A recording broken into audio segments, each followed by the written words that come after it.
Hallo und herzlich willkommen zur 165. Folge vom Vollinen Podcast. Heute sind wir wieder mal bei uns im Studio. Und André, wir sind nicht allein. Wir haben den vierfachen Sieger vom Ironman Switzerland bei uns. Herzlich willkommen, Jan van Berkel. Hallo zusammen. Hallo Jan, schön bist du da, schön hat es geklappt. Wir freuen uns auf ein mehr oder weniger Stündchen mit dir zu plaudern. Du bist, wie es der Oskar schon gesagt hat, mehrfacher Ironman-Champion, ehemaliger Spitzensportler und jetzt hast du so ein bisschen dein eigenes Business und dein Training, dein Coaching, das du machst. Bevor wir zu dem kommen, wollte ich dich aber ganz einfach fragen, wie geht es dir? Was hast du in den letzten paar Wochen so sportlich unternommen?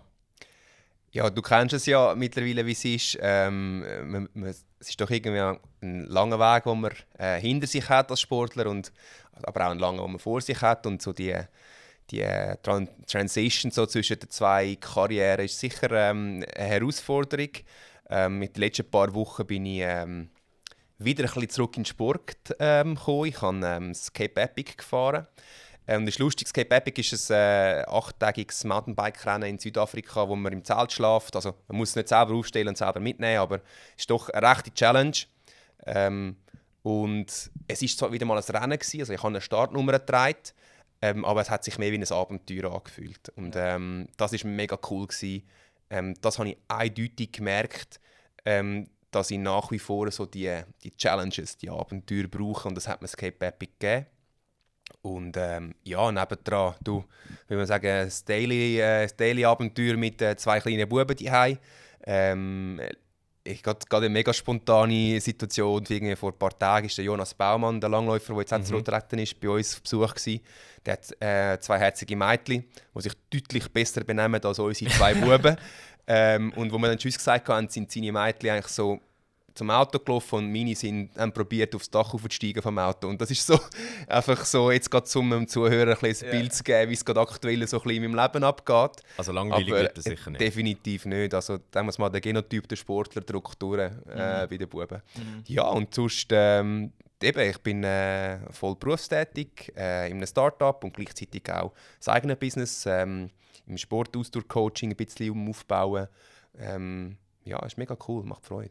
Eben, du redest jetzt wirklich schon so, als wärst du schon wieder voll im Saft, ein bisschen an einem anderen Ort. Aber wie lange hat jetzt das effektiv gedauert, seit du 2023 dein letzte Rennen, das du übrigens gewonnen hast, der Ironman in Thun, wie lange hat jetzt das gedauert, bis du so jetzt in diesem Setting angekommen bist? Ich will wirklich sagen, dass so mit diesen 8 Tagen in Südafrika so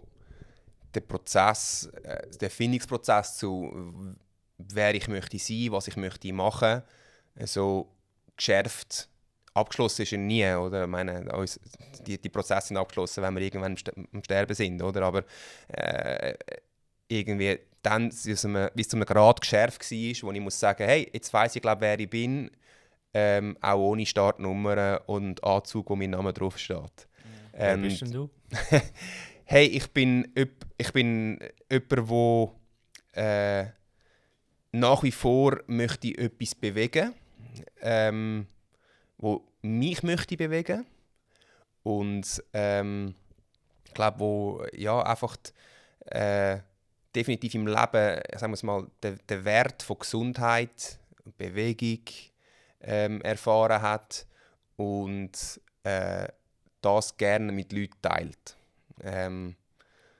Das ist das. Und um das zu machen, langfristig, muss ich irgendwie in Balance sein. Und für diese Balance habe ich einfach gemerkt, dass ich sage es so, ein artgerechtes Leben muss leben. Und da gehört für mich halt ab und zu einfach mal dazu, um mal zu sagen, am Samstag bin ich dann einfach mal 5 Stunden weg und gehe dann Mountainbiken oder eben auf den Trails und mache dann etwas.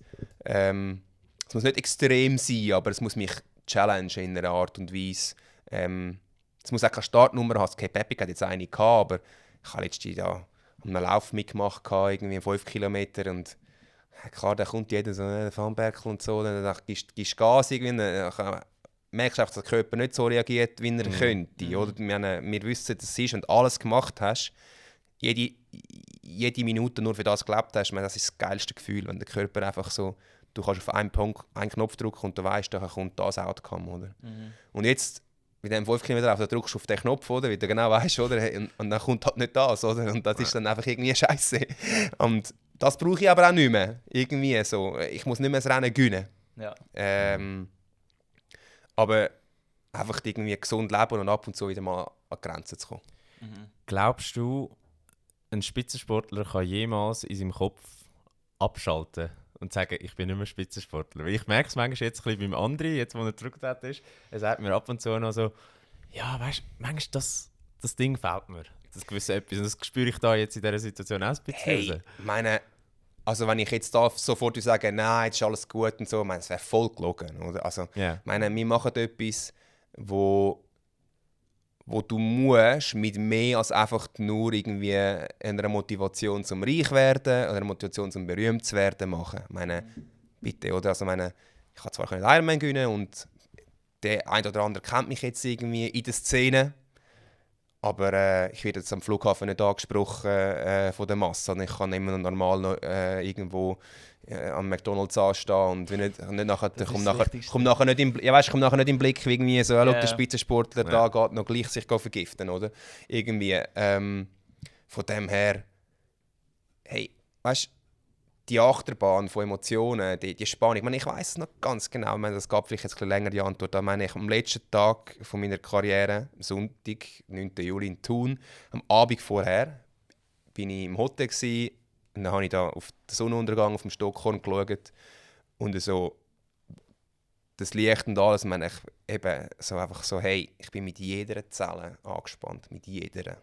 Würde ich mich jemals noch mal so fühlen? Habe ich meine Frau gefragt. Und sie hat auch Spitzensport gemacht und sie sagt, wahrscheinlich nicht. Und es stimmt. Es gibt wahrscheinlich nichts, wo dich physisch und psychisch derart einfach wirklich als Letzte bringt, wie Spitzensport. Und es ist so, es gibt viele Sachen, die dich in einzelnen Elementen nachher werden erfüllen. Aber das kannst du wahrscheinlich bestätigen, wenn du einen Ironman gehst, oder dann das fährt 16 Wochen vorher an, irgendwie, wenn ich, oder sagen wir es noch näher, 12 Wochen vorher fahre ich über den Julierpass in Engadin für 3 Wochen Vorbereitung. Und ich weiss genau, jetzt da drüber fährst, dort hin, oder? Jetzt shit's getting real. Jetzt 3 Wochen, und wenn du zurückfährst oben drüber mit dem Auto, dann kannst du ziemlich sicher sagen, gewinne ich das Ding oder nicht. Oder? Wie du die Arbeit gemacht hast, ja oder nein. Oder? Dann fährst du schon mal ein bisschen an diesem Bogen ein bisschen ziehen oder am Gummiband. Dann kommt es weiter, dann kommen die ersten Presseanfragen und so, oder? Und dann musst du das anfangen zu handeln, dann fährst du noch mehr anziehen. Dann kannst du dir vorstellen, am letzten Rennen von deiner Karriere, dann fängt dir an Leute schreiben, die irgendwie, bei mir war es so, schreibt mir einer, so, hey, ich habe vor 2018 habe ich das erste Rast, mein Kind in der Hand gehabt, eine Wampe gehabt, und dann bist du vorher durchgefahren. Und dann habe ich auch angefangen, einen Ironman zu machen und ich bin jetzt auch am Start. Ich bin gesund, ich habe 20 Kilo abgenommen oder so. Ja. Ich komme schauen. So, und so, oder so, holy shit. Ich glaube schon ein bisschen mehr als einfach nur ein Ironman machen, oder? Und nachher so, ja, was kommt nachher? Und dann bam, und dann kommt 2 Wochen vorher, will das letzte Mal zu mich gehen, oder? Und dann so, hey, viel Glück nochmal, alles Wettkampffahrzeug 3-mal im Windkanal gewesen, für 1 Rennen, um nochmal den Anzug zu verbessern, nochmal mehr an dem Band ziehen, oder? Und nachher stehst du am Start und machst, lass los, oder? Und bist du einfach die ganze Zeit am Ziehen. Oder? Und dass das Band nachher ein bisschen look ist, nachher, oder? Und einfach am Arsch bist, ist auch klar. Ja. Von dem her, hey.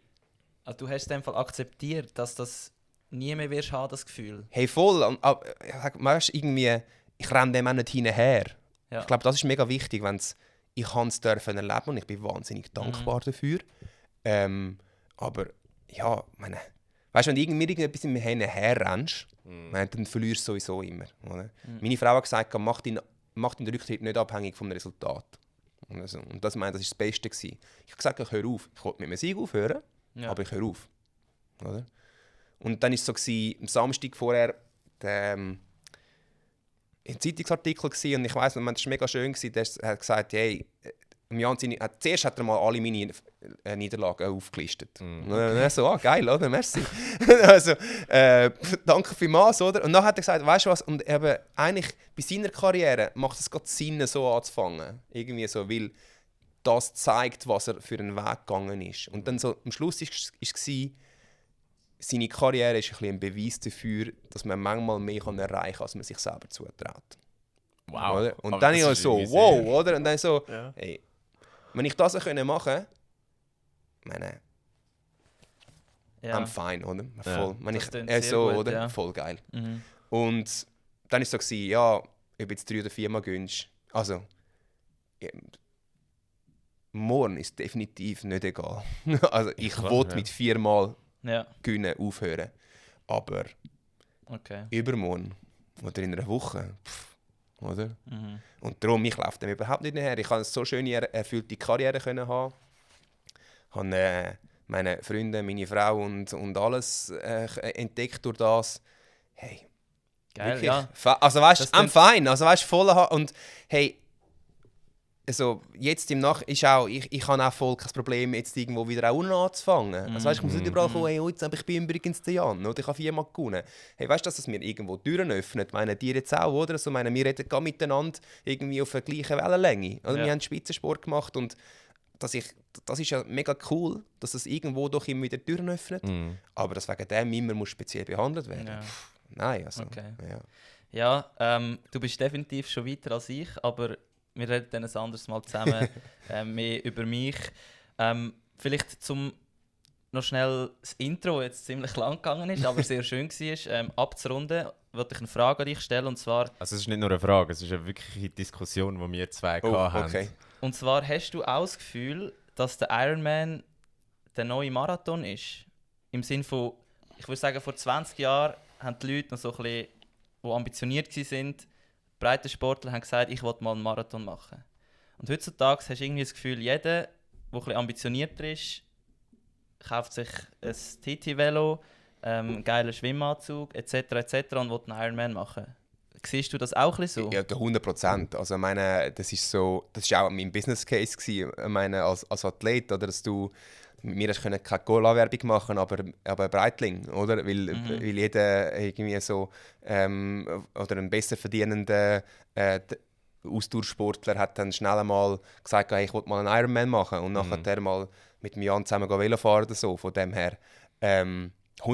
Also das ist wirklich Triathlon, das sind ich würde sagen, halt, ja, meine, du hast es gerade auch erwähnt, vom Sexiness-Faktor ist halt schon, meine, mit den Carbon-Schuhen hast du schon können mit irgendwie etwas im Marathon auch dich ein bisschen abheben, aber ich meine, das sind 250 Stutz, aber wenn du da kannst gerade beim Paradeplatz ein geiles Pinarello dir ziehen, oder? Das ist natürlich schon etwas anderes, oder? Wenn du dann mit dem rumfährst und dann von dem her, ja, also das ist Ja, es also ist ja krass, was es mittlerweile geht an voll Geld- ab. Ich meine, das ist wirklich richtig krass, was Ironman eins an Kohle macht. Und eigentlich, wenn du das überlegst, was die Profis nicht machen, so, oder was dann, aber ja, es ist ein breites Sport-Event, oder? Und von dem her, nein, es ist mega geil und es ist auch schön zu sehen, weißt, wie Triathlon zwar, ich meine, wo Nicola oder Natascha Bartmann irgendwie, weißt du, so, Nicola Jung und Natascha Bartmann Hawaii gewonnen hat, ist so, Triathleten, die waren Freaks da irgendwie einfach in Hawaii, oder irgendwie. Und jetzt ist schon so, Triathlon, ich kenne einen, der es auch macht, weißt du, so, ja, von dem her, Also das ist auch definitiv. ein Haushaltsname. Hey, voll. Also, jeder Ironman, kennt einen Ironman. Voll. Ja. Ja. Also danke Geil. André, du schuldest mir 10 Stutz. Ja, aber schön haben wir die Herr Frage. Ruder ist es nicht, oder? Also von dem Nein, her also leider nicht. Vielleicht dann mal in 20 Jahren Vielleicht jetzt mit oder der so. neuen WM, oder? Könnte man das ja ändern. Hey, ich glaube immer noch nicht dran. Da muss sich grundlegend etwas am Ja, vielleicht können wir es ja mit Triathlon, Entertainment-Faktor vom Sport oder so verändern. Ja. vielleicht können wir es ja mit Triathlon verbinden. Du meinst, anstatt Statt Schwimmen, Schwimmen, durch Rudern. Rudern? Ja. Also, der Schwimmstart könnte recht crowded werden. Das müssen wir vielleicht sagen. Es gibt ja so Rennen, wo du Massenstart hast. Ja. Dort versenken es ein paar Junge, die nicht fahren können. Aber das ist ein anderes Thema. Ja, hätten wir die Frage geklärt. Und ich würde so ein bisschen gerne das nächste Thema ansprechen. Und zwar ja, so ein bisschen deinen Werdegang, wo du angefangen hast mit Triathlon. Also, die Story geht so, du hast dich versucht zu qualifizieren für London 2011 oder 12. also Ja. 12 war Ja. London, wenn Ja. ich Quali war. Ja, ist wirklich gerade also im 12. noch gewesen. Wirklich, Aha, also wirklich kurz vorher? Ja, Mai, Juni. Hast du es dann leider nicht geschafft und also ich das jetzt ein bisschen zusammenfassen, dass wir später auch noch zu einem anderen Thema kommen. Du hast dich dann entschieden, Ironman zu machen nach dem Erlebnis und hast dann können, am Schluss ganz kurz zusammengefasst 4-mal in Folge den Ironman also Switzerland gewinnen und auf 11. werden in Hawaii und auch für ganz andere super Erfolge. Was würdest du sagen, jetzt so rückblickend, hat dich am meisten stolz gemacht und wieso ist der Moment, der dich am meisten stolz macht, so wichtig für dich? Ja, ich meine, du hast gesagt, jetzt hast alle, also hast ein paar Erfolge aufgelistet, aber eigentlich das Wichtigste war so, ich meine, als ich im 2012 die Quali verpasst habe, das war schon ein Lebenstraum. Ich meine, ja, das war wahrscheinlich auch die grösste Niederlage von meiner Karriere, dass ich es nicht geschafft habe an den Olympiaden. Aber es war in San Diego das letzte Rennen, wo ich die Quali verpasst und dann definitiv durch war. Dann musste ich von San Diego auf LA fliegen und dann habe ich immer gesagt, also meine eben Landeweise Zürich ist so, das Triathlon, das war mein erster Triathlon, der Iron Kids dort. Dann war immer so, ich kann einmal den Ironman machen, all die Helden, oder? So, Oli Bernhard, krass und so, oder? Und dann, ich weiss noch, irgendwann war es so, wenn ich das Ding mal mache, dann unter 8,5 Stunden. Ich weiss noch ganz genau, in diesem Jahr habe ich das gesagt, hat Oli Bernhard mit 8,35 gewonnen. Ja. Oder? Okay, gut, der Klient hat eine grosse Schnur, oder? Und nachher war irgendwann eine Kurzdistanz und so, oder? Aber dann, weißt du was, das mache ich in Ironman. Oder? Ich bin jetzt in Form, jetzt vielleicht höre ich nachher auf, ich weiss nicht, ob ich noch Lust habe nach dieser Niederlage. Da habe ich im Flüger von San Diego auf LA habe ich ein Mail geschrieben. In LA am Flughafen habe ich es abgeschickt und als ich gelandet bin, bin ich angemeldet. Dann ist es nach 12 Wochen gegangen bis zum ersten Ironman. Und 4 Wochen vorher bin ich das erste Mal auf meinem Zeitfahrvelo gesessen. Ja. 4 Wochen vor dem Ironman. Oder? Also du fährst ja auch ein bisschen Velo, du weißt auch, wie der Arsch wehtut auf dem Zeitfahrvelo. Ja. Und stell dir vor, wie er wehtut, wenn du ihn nicht gewöhnt bist. Von dem her, also es war eine ziemlich üble Sache gewesen. Ja, das ist mein stolzester Moment, würde ich so sagen, wie ich auf die Niederlage reagiert habe. Ja. Ja. Und der Moment, also das Olympia-Gedankengut, wo du ja eigentlich vielleicht am Anfang extrem in dir reingetragen hast, hast du das einfach weglegen, weil für viele, jetzt auch Triathlon, habe ich das Gefühl, ist Olympia so der Olymp. So ist das Größte, was man erreichen kann. Und du hast das innerhalb von 4-6 Stunden hast gesagt, hast das können auf die Seite tun und sagen, jetzt ist Hawaii oder Ironman Switzerland mein Größte. Oder wie hat... Ja, weißt du, sagen wir es mal so, für mich ist es so einfach, ich will sagen, Olympia ist mehr als nur Triathlon. Ja. Olympia ist für mich menschlich Human History. Das ist so, und von dem Teil werden, das hat mich gereizt.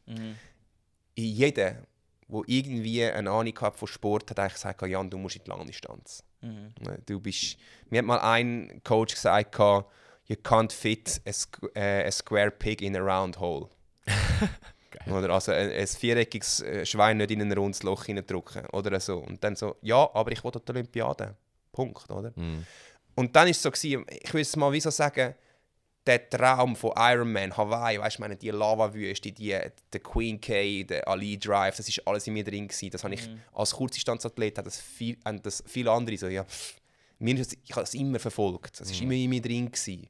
Und dann ist einfach so, es tut jetzt fast ein bisschen das Ziel von Olympia kleiner machen, aber wo das vorbei war, ist gerade so, jetzt ist die Chance, zum einmal noch das zu machen. Also, und dann ist gerade so kurz so, BAM! Weißt du, wieder, es hat gerade einen Shift gegeben. Also, und ja, von dem her, das ist mir eigentlich sehr einfach gefallen, der Switch. Ja. Hättest du in dem Moment, wo du das E-Mail geschickt hast, gedacht, dass das so wird ausarten, eben, dass du am Schluss nochmal... ausgeartet bist. Ja, es ist schon recht ausgeartet. Du hast ja nochmal 11 Jahre angehängt. Ja, hey, in dem Moment war einfach, ich bin fit und ich wollte einmal den Ironman in Zürich machen. Und jetzt kann ich es machen.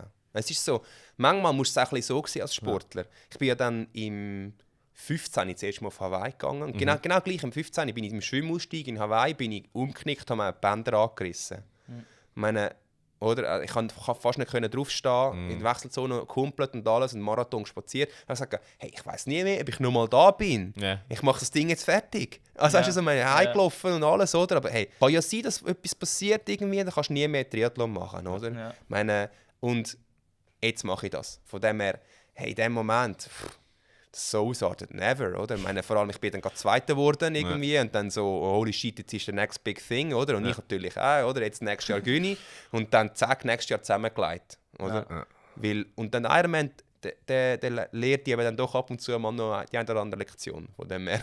Also. Was war es denn genau, wo dir noch gefehlt hat? Oder mit welcher grossen Stärke bist du gekommen, mit welcher grossen Schwäche bist du aber auch aus dem olympischen Triathlon rausgekommen? Ja, ich meine, olympisch ganz kurz, für die Triathlon gar nicht kennen, das ist 1500 Meter Schwimmen, 40 Kilometer Velofahren, 10 Kilometer Rennen. Und das Velofahren ist mit Rennvelo mit Windschatten fahren. Und Ironman ist 3,8 Kilometer Schwimmen, 180 Kilometer Velofahren, Zeit fahren und dann ein Marathon. Oder? Ja. Von dem her ist beim Kurzdistanz ist das Schwimmen viel entscheidender und in dem bin ich zu schlecht gewesen, Kurzdistanz. Und ich bin ein guter Schwimmer gewesen, aber nicht im Pulk. Ich bin, ich könnte jetzt sagen, zu fair oder zu wenig einfach aggressiv gewesen für das. Ich bin da immer ein bisschen drunter gekommen und konnte das nicht handeln, so die Schlägerei dort im Wasser. Im Ironman ist alles ein bisschen ruhiger im Start, hast ein bisschen mehr Weg und genau diesen bisschen mehr Platz hat es mir ermöglicht, um meinen Stil zu schwimmen und dann bin ich vorne zum Wasser rausgekommen. Das war ein mega Vorteil. Ich bin mir auch gewöhnt, jedes zweite Wochenende gegen die Weltbesten zu starten. Wenn ich im Ironman Hawaii die Besten am Start waren, ich so geil. Endlich wieder mal alle, weil in Zürich sind nur 10 da, die gut sind, oder? Und die anderen, die weisst, dass sie schlägst, oder? Ja. Und wenn der Ironman hat gedacht, boah, es sind 10 da, die gut sind, oder? Und dann, vorher bin ich jedes Wochenende gegen die 60 Besten der Welt gestartet. Ja.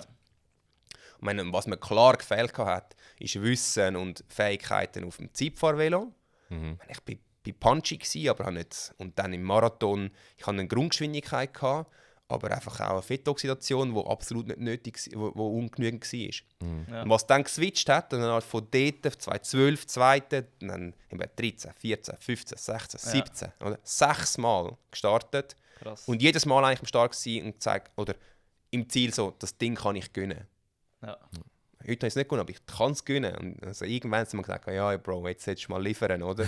Also wer hat das gesagt? Recht viele Leute. Also, ja, Sponsoren auch, oder? Aber so, nein. Also ich habe nicht mehr mega gute Unterstützung gehabt. Aber irgendwann sagt es dann schon mal so, ja, jetzt wäre dann der, der jetzt sollte jetzt dann liefern, gleich mal nicht mehr, oder? So. Und was wirklich gefehlt hat, war die Fettoxidation beim Marathon. Oder wirklich so, du kannst im Ironman nicht so viel Energie aufnehmen, wie du brauchst. Punkt. Das heisst, du musst einen gewissen Grad über deine Fettoxidation decken können. Und bei mir hat die Veränderung in der Ernährung auf Low Carb, High Fat. Genau, das wäre nämlich meine Frage gewesen. Genau. Das habe ich auch aufgeschrieben. Wie hat das genau funktioniert? Also, hast du dann einfach wirklich bewusst gewisse Lebensmittel gecuttet und gesagt, okay, das brauche ich nicht mehr und dann bewusst einfach sehr fetthaltig gegessen, oder wie hat das funktioniert? Ja, look, bei euch hören ja auch Freaks zu, oder? Und darum kann man da wirklich voll in Details gehen, Vollgas rein, oder? Das interessiert mich auch persönlich, weil ich es ja auch mal ähnlich versucht habe, für das Leichtgewichtsrudern, also schiess los. Ja gut, also, wie zum Leichtgewichtsrudern habe ich einen ganz bösen Spruch von meinem Ex-Trainer, aber den mache ich jetzt nicht. Doch. Nein, machen wir erst Schluss. Nein, also, dann bin ich aber gespannt. Nein, also gut, er muss ihn jetzt bringen, Oskar, was meinst du? Also gut, mein Coach hat gesagt, Leichtgewichtsrudern, das ist wie Triathlon für seine mit VO2 Max unter 60. Nein. Also, er hat es mit mir schmunzeln gesagt, weil er hat natürlich Schwergewichtsrudern trainiert. Von dem her alles gut. Ja, leichte und schwere Ruder haben sich schon immer ein bisschen gekämpft. Genau, nein. Was er einfach gesagt hat, also, das war natürlich die böse Variante, oder? Aber die gute Variante ist einfach so, hey, die Leute haben nachher zum Teil recht Probleme mit ihren Stoffwechsel über Jahre hinweg. Ja. Ich weiss nicht, wie es bei dir war, so nachher. Aber ich habe dann das Ähnliche versucht, wie du, mit der einfach mehr Fetthaltung und genau ein bisschen, nicht so krass wie du natürlich, aber ähnlich. Und genau aus dem Grund, weil ich eben vorher die ganze Zeit verletzt war mit Rippenfrakturen, weil ich einfach immer ein Kaloriendefizit hatte und eigentlich trotzdem keine Energie und ja. Bist du einfach durch, oder? Ich war durch und war eigentlich ein bisschen verloren und bin nachher auch auf das gestoßen mit einer guten Ernährungswissenschaftlerin. Und darum nimmt es mich jetzt eben Wunder. Also bei mir ist es so gewesen, ich bin zu meinem Coach gekommen und eben der ist der Sportphysiologe von der Rudererin in Neuseeland. Darum hat er den Spruch auch dürfen machen, weil er natürlich die auch betreut hat oder so. Und der hat dann mich ins Labor geschickt und Fettoxidation gemessen und eigentlich wirklich seinen Spruch, eben, er hat nicht nur euch fertig gemacht, sondern auch mich hat gesagt, ein Wunder, dass du so gut bist mit so einer verschissenen Fettoxidation. Ja. Da müssen wir etwas ändern. Dann hat er gesagt, Low Carb, High Fat, da ist das Buch, das ist vom Tim Noakes, der berühmte Low Carb Professor von Südafrika. So musst du essen, so musst du trinken, go. Oder? Und dann ist wirklich heimgekommen, meine Frau hat gesagt, der Dan hat gesagt, Low Carb, Kühlschrank auf, Schrank auf, Pasta raus, Reis raus, Herdöpfel raus, das Brot musst du nicht mehr kaufen, Avocados rein, Nüsse rein, Chias rein, nicht mehr der Magerquark, sondern der Rahmquark, Avocados ohne Ende, oder wirklich einfach Speck, Eier, Käse, alles go, Olivenöl in der 5-Liter-Flasche, nicht in der 1 Liter oder so. Heftig, wirklich Vollgas, oder? Und dann war es so, Keto ist etwas anderes, das ist mega wichtig, oder? Wenn jetzt Leute zuhören, das ist Keto. Nein, ist es nicht. Keto ist unter 50 Gramm Carbs. Und ich habe immer zwischen 100 bis 150 Gramm am Tag gehabt. Wenn man jetzt das aufrechnet, oder das ist dann 400 Kalorien aus Kohlenhydraten, das ist immer noch nichts. Oder wenn du denkst, wenn ich 4.000, 5.000 wahrscheinlich am Tag Härteintensität gebraucht habe, ist das 10%. Oder das ist wirklich sehr wenig. Von dem her, ja, so ist es gegangen.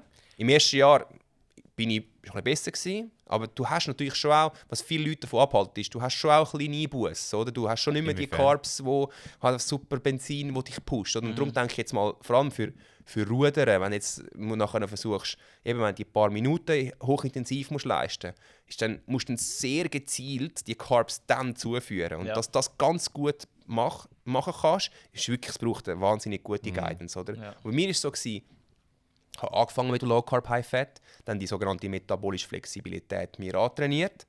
Und als die dann hatten, haben wir wieder ein bisschen... gegangen?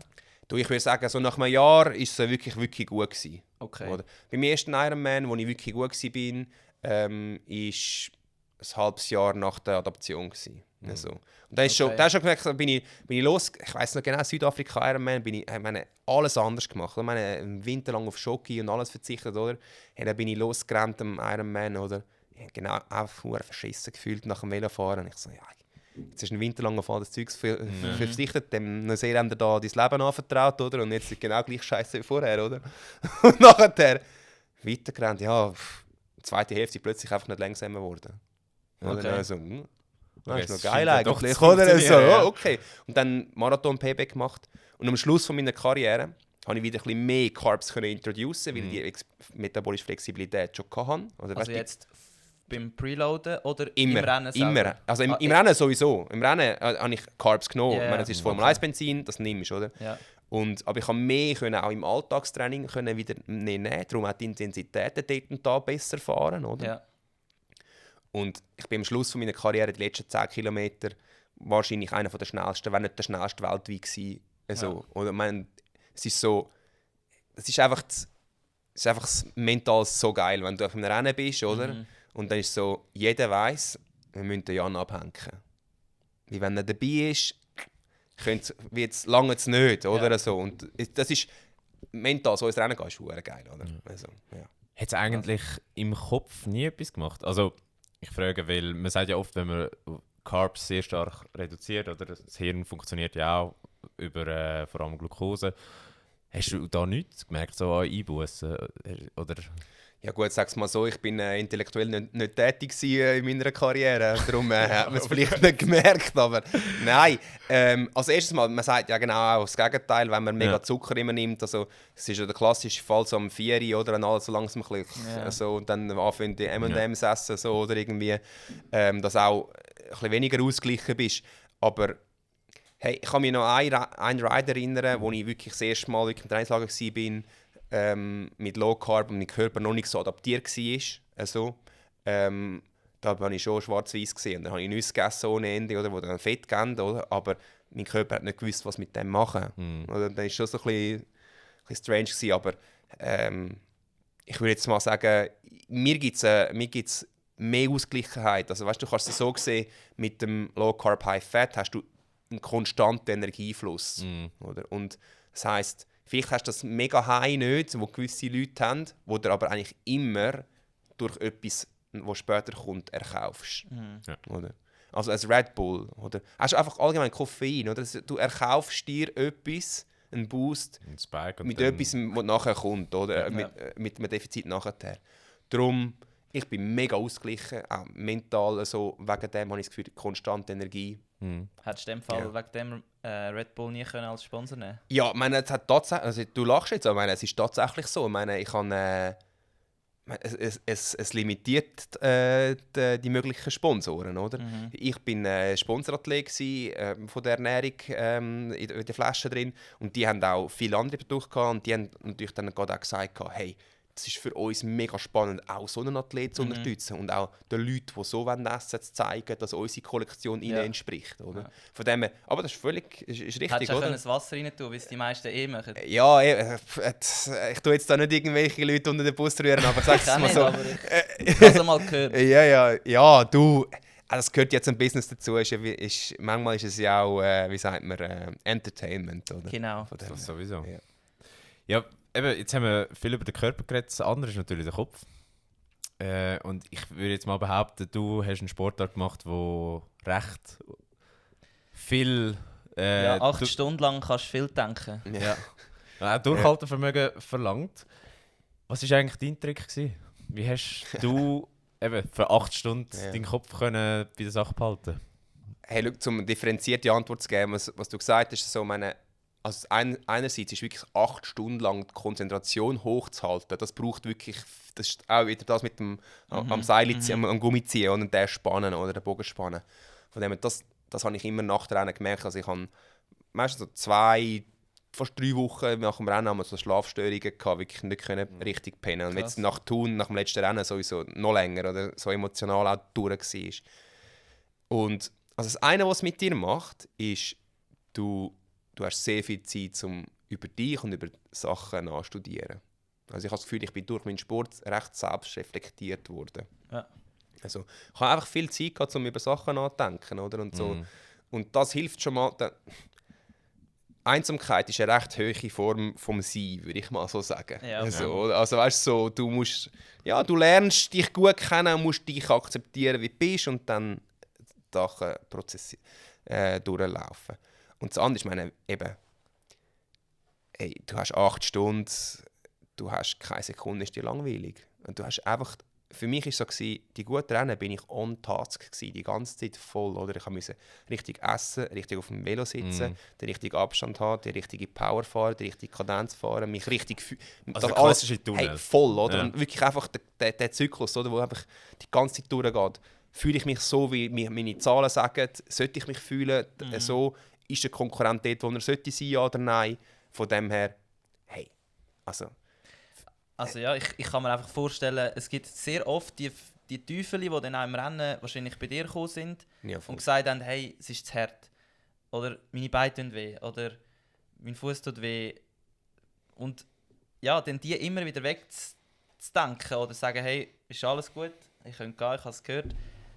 Das ist es. Ich glaube, weißt, das Wegdenken geht nicht. Ich sage auch, was der Ironman dir lehrt, ist, wenn dir die Wade wehtut, mega viele sagen, ja, denke an etwas anderes. So, ja, wenn mir die Wade wehtut, dann muss ich darauf hören. Weil wenn ich nicht darauf höre, dann bin ich 10 Kilometer später stehe ich am Strassenrand. Ja. Oder? Und kann nicht mehr weiterfahren, nicht mehr weiterlaufen. Darum, ich finde, es hilft dir, es gibt dir einfach ein analytisches Umgehen. Oder? So. Wirklich das Element akzeptieren, anschauen, einordnen, weitergehen. Oder? Und dann ist es aus meiner Sicht einfach, was mir immer geholfen hat, ist, wenn ich gemerkt habe, dass ich in eine Negativspirale reinkomme, und das würde ich dir die Teufel sagen, das ist einfach Stopp. Wirklich selber Stopp, Junge, hey, was läuft mit dir, oder? Rausnehmen, runterkühlen und dann bin ich on task. Oder? Das ist einfach bei allen Gedanken, die irgendwie mich nicht möglichst schnell ins Ziel führen, sage ich Stopp. Und da gehört übrigens auch dazu, ich bin vorne, wenn ich gewinne, dann kann ich, mega geil und so. Oder? Auch das, hey, das bringt mich nicht ins Ziel. Ja. Und spannend ist ja auch, mir hat das Heimrennen mega viel bedeutet. Oder? Und dann siehst du Athleten, ja, oder, weißt du, so voll im Tunnel drin oder Scheuklappen drauf, nichts sehen. Und ich habe in den Jahren, wo ich nicht gut war, auch das probiert. Oder? Und das bin nicht ich. Ich fahre da den Heartbreak Hill in Kirchberg rauf, habe meine ganze Family da und das Einzige, was ich mache, ist eine Art auf den Powermeter schauen und mich ja nicht ablenken lassen. Dabei könnte ich jetzt 1 Minute eine Art das Window aufmachen, die Emotionen reinnehmen, Energie auftanken und dann wieder zurückgehen. Also das, oder? Und manchmal ist das so, ich fühle mich jetzt scheiße. Und ich sage, gut, jetzt fühlst du dich in dem Fall jetzt scheiße, ich darfst dich fühlen, bis dort vorne. Und nachher ist fertig. So, oder? Ja. Und das sind so die Punkte setzen, wo du selber, dass du einfach immer selber Herr über deine Gedanken bist. Ja, so, oder? Das denke ich, das ist mir gelungen und das habe ich trainiert. Ja. Eben, das hast du dir wirklich so antrainiert, dass es zu Automatismen geworden sind. Und jetzt bist du in einem, nochmal schnell um ein bisschen aus der Sportwelt ins Jetzt zu kommen, wird das nicht ein bisschen gefährlich, wenn du so in der jetzigen Welt denkst, mit Menschen, die nie Spitzensport gemacht haben, dass sie denken, der Kollege, der ist ein fucking Freak? Weißt so? Voll, 100%. Nein, voll. Also meine, gell, das ist 100%. Also okay. Meine, auch das Level an Selbstreflexion, würde ich mal so sagen, oder, dass du, und auch das Level an Feedback-Kultur. Ich bin mir Feedback gewöhnt, schwarz auf weiß. Ja. Du bist gut gewesen, du bist scheiße gewesen. Punkt. Nein, oder? Ist es so? Oder? So. Also meine, es Zahlen hat eine Zahl nicht, drauf, ja. 1, 2, 3, 4, weiter runter. Man muss nicht sagen, es war nicht das 1 gewesen. Ja. Sag mir, wenn es 4 war. Sag mir, wenn es 10 war. So, oder? Und mein Problem ist tatsächlich, dass ich halt auch eher gewöhnt bin, Feedback schwarz auf weiß zu geben. Ja. Oder? So, 100%, oder? Also das ist voll so, oder? Und dann ist es auch, geht es weiter, oder? So, der Freak, der schaut immer aufs Essen. Weißt du, so. Und er denkt immer nur, ja, ich lebe ein artgerechtes Leben. Also nur weil ich nicht mehr Sport mache, muss ich jetzt mich nicht die ganze Zeit vergiften. Oder? Und das ist einfach, der denkt immer ans Essen und so, der ist sich so, ja, das ist bei mir automatisch. Also, ich muss gar nicht daran denken. Also. Und von dem her, hey, 100%. Und aber das Geile ist ja, dass du irgendwann ja fähig bist, ein bisschen dein Umfeld auszuwählen. Und dass coole Leute das sehen und sagen, hey, weißt du was, das kann ich nutzen, von dem kann ich lernen und die lehren auch mich. Weißt du, die coolen Leute, die sagen nicht, wow, mega geil, mach weiter so. Sondern die sagen, mega geil, wenn das und das noch ändert, ist es noch besser. Ja. Also, oder? Und das ist das Coole jetzt, glaube ich, dass ich fähig bin, durch meine Erfolge auch an so Leute herzukommen, oder? Wo erstens mal das Feedback schätzen. Ich meine, mit dem CEO gehst du Velo fahren von einer Mega-Firma, die haben nur noch Leute, die sagen, ja, mega cool, mega geil, was sie machen, alles und so, oder? Und dann komme ich und sage, du sitzt 5 cm zu tief auf dem Velo und 150 Watt ist also auch nichts, oder? Und ist es so, und nachher sind die ganz erst mal so, oder so, geil, dann komme ich wieder mal eine ehrliche Meinung über, oder? So, von dem her. Aber oder das, da muss ich 100%, Okay. hast du voll recht. Ja. Und das ist ein Prozess, wo ich drin bin und wo ich weiter muss lernen, oder? Also. Aber du versuchst dich ein bisschen anzupassen am Umfeld, das nie Spitzensport gemacht hat. Ja, total. Und das Geile ist ja auch, letzte bin ich auch wieder mit 2 Triathleten, die auch in der Schweiz unterwegs sind, Ironman und so unterwegs sind. Und nachher haben wir einfach gesagt, weißt, früher haben wir es, also mit dem Triathlon gemacht haben, war es immer so gewesen. Wenn einer am Boden gelegen ist, sind wir nochmal drauf gestanden. Ja. Und wenn er dann nochmal gekommen ist, dann ist er gut geworden. Okay. Oder? Aber wenn einer am Boden ist, haben wir den nicht so schon gut, oder? Ja. Dann sind wir nochmal drauf, einer von uns 3, nochmal 3, oder? Nochmal 3. Und wenn er dann raufgekommen ist, das hat uns aber auch gut gemacht. Und das kannst du halt im Alltag mit Leuten, die sich das nicht gewöhnt sind, nicht machen. Ja. Aber ich glaube, was du machen kannst, ist ihnen von diesen Erfahrungen ein bisschen mitgeben. Und was wir machen oder ich muss machen, sicher ist, einfach doch wissen, dass nicht jeder durch die gleiche Schule durchgegangen ist. Ja. Nicht, um zu sagen, dass das schlechter ist, einfach eine andere, oder? Merkst du das auch in deinem Sein als Coach? Also, dass du die Philosophie, die du gelebt hast, auch weitergibst an deine Athleten? Ja, mega. Also für mich ist es so, ich mache 1:1 Coaching für jetzt 9 Leute. Das habe ich immer schon gemacht, jetzt so einfach nebendran. Das macht mega Freude, weil ich wirklich kann mein Know-how aus dem Sport weitergeben kann. Ich fände das wie schade. Und jetzt, das ist so, mit diesen Leuten, ich sage denen recht, hey, ihr zahlt mich, dass ich euch kein Bullshit erzähle. Also, dann, und wenn man ab und zu ist, also meistens wählen sich die Leute auch mich aus, weil sie wissen, dass sie das bekommen, wie sie das wollen. Und manchmal ist es schon so, da muss ich denen sagen, hey, einfach, dass du weißt, ich bin nicht nett. Also, aber du zahlst mich nicht dafür, dass ich nett bin. Oder? Also, ich meine, ein Personal Trainer, der mit dir ein Fitnesstraining macht, der zahlt auch nicht dafür, dass es locker ist.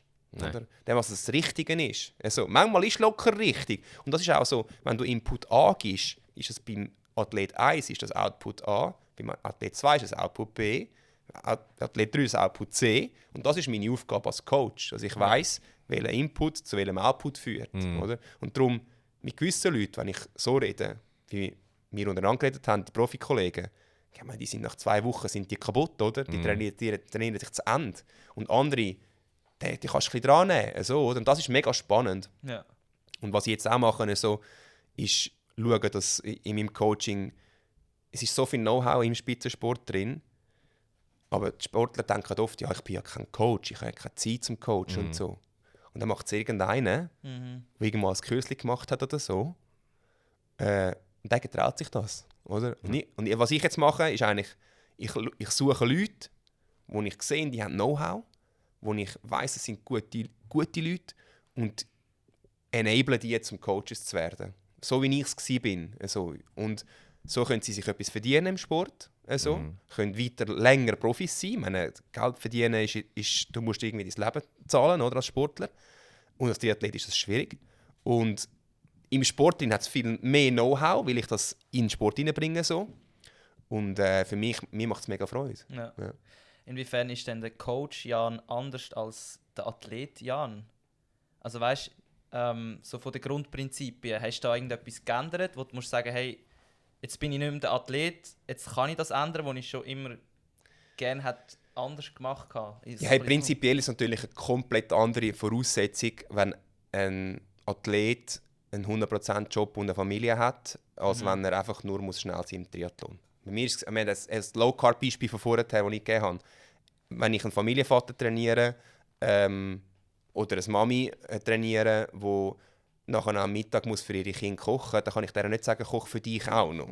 Separat. Ja. Oder also ich kann sagen, oder ich muss sagen, schau, wenn ich weiss, wie du ungefähr wahrscheinlich kochen musst für deine Kinder, dass sie überhaupt etwas essen. So, schau, dass es so und so kannst anpassen. Oder ich weiss, dass sie nicht aufs Essen schauen kann, die ganze Woche, aber ich weiss, dass sie an 3 Tagen von der Woche kann sie schauen kann. Mit einzelnen Mahlzeiten kann sie einordnen. Dann kann ich mein Training so legen, dass ich das Low-Carb-Effekt maximal rausholen kann. Ihm vielleicht am Abend mega streng trainieren, dann einmal Low-Carb essen. Das kann ich einem Familienvater zutrauen. Oder? So, hey, einmal musst du anders essen als die anderen am Tisch. Oder? Ja. Nächsten Morgen gehst du direkt nüchtern trainieren. So hast du nachher so 24 Stunden zum Beispiel, wo du so ein bisschen gleich bist metabolisch, wie ich es die ganze Zeit war. Ja.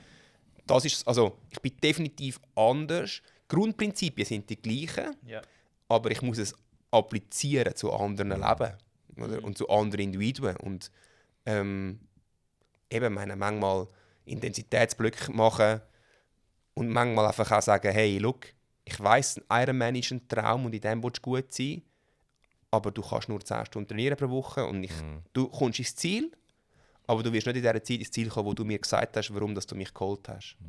Und das ist so, ja, als Spitzensport ist natürlich einfach, das ist das Ziel, wie komme ich jetzt her, Punkt. Oder? Du hast eine geile Vorstellung in meinem Kopf ausgelöst. Okay, Bro. Ja, nein, statt so... Nein, weißt du, hoffentlich ist es Ironman related, oder? Ja, alles gut, alles gut. Wir bleiben PG da. Gut. Nein, aber so, weißt du, so, statt so einer Dinkeldoris als Mutter, hast du halt nachher so eine Low-Carb, High-Fat Mutter, die einfach dir die Steak auf den Tisch knallt und sagt so... Ja, ich meine, da gibt's ja voll, da bin ich ja voll in dieser Bubble drin, weißt du, wenn ich Instagram, mein Algorithmen tut mich so voll in die, weißt du, so die Animal-based Moms, die Küche machen aus irgendwelchen Steaks und so und sich dann abfeiern. Das Knochenbrühe. Ja, voll in dem Zeug bin ich drin. Weißt du, das heißt, mein Algorithmus tut mich voll in diese Seite treiben. Das gibt es alles schon. Ja. Das wäre ja der Next Level, dann du aber Kind quasi schon von klein auf zum Ironman züchten. Nein, aber einfach so zum sagen, dort ist es auch, eben, wir haben 2 Kinder und dort ist es völlig klar, also, hey, da gibt es Kuchen. Also, weißt du, meine Frau hat am Sonntag Geburtstag gehabt, da gibt es Kuchen mit Zucker und Mehl und Glasur und alles. Oder? Das ist so, und das hat es auch schon während der Karriere gegeben. Also, weißt du, so Genuss und Flexibilität im Essensplan gehört dazu. Ich habe das im 16 Jahr angefangen, ich habe es 7 Jahre gemacht. Ich mache es immer noch. Es ist nicht eine Diät. Es ist einfach so ist ich. Ein Moment, weiss ich noch genau, nach dem Rennen habe ich immer 2 Wochen gegessen, was ich wollte. Und wirklich einfach links und rechts, oder was ich nicht dürfen vorher, nicht was ich wollte. Und nachher habe ich einmal, 2 Wochen später, meiner Frau gesagt, hey, ab dem Freitag ist sie wieder normal. Und sie, ja, okay. Und in dem Moment kann ich sagen, warte, so wie ich ist nicht normal. Oder? Aber für mich war es normal gewesen. Und für uns ist es normal geworden. Und darum, dann hast du das Ziel erreicht. Oder? Und das möchte ich mit meinen Athleten machen. Für sie nicht und halt, dass sie etwas machen, was sie schnell macht, was sie gesund macht. Oder was sie gesund macht und darum schnell. Und wo sie vielleicht auch ihre Familie gesünder werden. Von dem her. Ja, es ist sehr, sehr intensiv. Das ist ein grosses Thema in deinem Leben. Also die Ernährung. Hey, voll. Und ich werde immer wieder darauf angesprochen. Ich meine, wenn du Google eingehst, seit lang ist immer, am Van Berkel ist immer Ernährung gekommen. Und dann so, ja. Und dann so, ja. Aber Also, es hat funktioniert. Punkt. Ja. Oder? Also weißt du, so, jedes Mal 20 Minuten ist ja geil. Hat einer immer wieder, mich alle halbe Jahre hat er einmal gesagt, dass ich jetzt dann in 2 Wochen sterbe und so, oder? Irgendwie so, ja, wir müssen jetzt nicht weiter researchen, aber... Hast du mal also, die Zahlen vom Blut? Nein, ich habe das ist ja fast schon persönlich geworden. Dann ich irgendwann einfach so, hey, look, geht einfach aufs Resultat, geht einfach die Ranglisten anschauen und dann reden wir weiter. Ja. Also wirklich so, irgendwann musst du mit den Leuten nicht weiter diskutieren. Ja, voll. Und wenn wir noch zu deinem zweiten Business dürfen kommen, wo du ja, glaube ich, mittlerweile fast schon ein bisschen mehr tätig bist, du musst mich korrigieren, und zwar Mover, ein Startup aus Zürich, wo du dabei bist, oder Head Partnership und Marketing bist. Kannst du uns kurz erklären, was deine eventuell neue Zukunft, sage ich jetzt mal, oder allgemein unsere Zukunft der Menschheit, könnte es ja auch sein, wie das genau aussieht, was du machst? Ja, also Mover ist eigentlich aus dem Grundsatz entstanden, dass wir alle uns zu wenig bewegen. Und, ich weiss jetzt nicht, ich schaue jetzt da niemand an, nicht persönlich werden, oder? Aber also 80% der Jugendlichen weltweit bewegen sich nicht 150 Minuten pro Woche. Das ist schon eine und heftige bewegen Zahl. ist definiert als Elevated Heart Rate gemäß WHO. Also nicht vom Tram daher laufen, 150 Minuten, 2,5 Stunden pro Woche, nicht. 30% der Erwachsenen weltweit machen das nicht. Und das ist das Minimum, was es braucht zum gesund. In der Schweiz haben wir 7x1 Stunde pro Tag Elevated Heart Rate als Ziel. Ja. Also vom BASPO ausgesprochen. Und einer von unseren Founders, also ich bin nicht Founder, ich bin einer der ersten Mitarbeiter gewesen. Einer von unseren Founders war ein Athlet von mir und so ist die Connection dazu gekommen. Der hat gesagt, hey, es ist eine Finanzwelt und man muss eigentlich Bewegung einen Wert geben. Ja. Also, am Anfang war es so wie, man macht einen Token aus deinem Schweiß. Sweatcoin gibt es ja. Also, eigentlich, das haben wir gegeben. Welchen Coin gibt es mittlerweile nicht? Ja gut, eben, es gibt ja alles. Aber es ist die Richtung einfach so zusammengekommen. Jetzt, wir sind nicht Web 3, also, aber wir geben Bewegung einen Wert, indem wir ein Ökosystem aufbauen, wo Brands, Stiftungen, Arbeitgeber und alle deine Aktivität, die auf der Plattform sich abspielt, belohnen.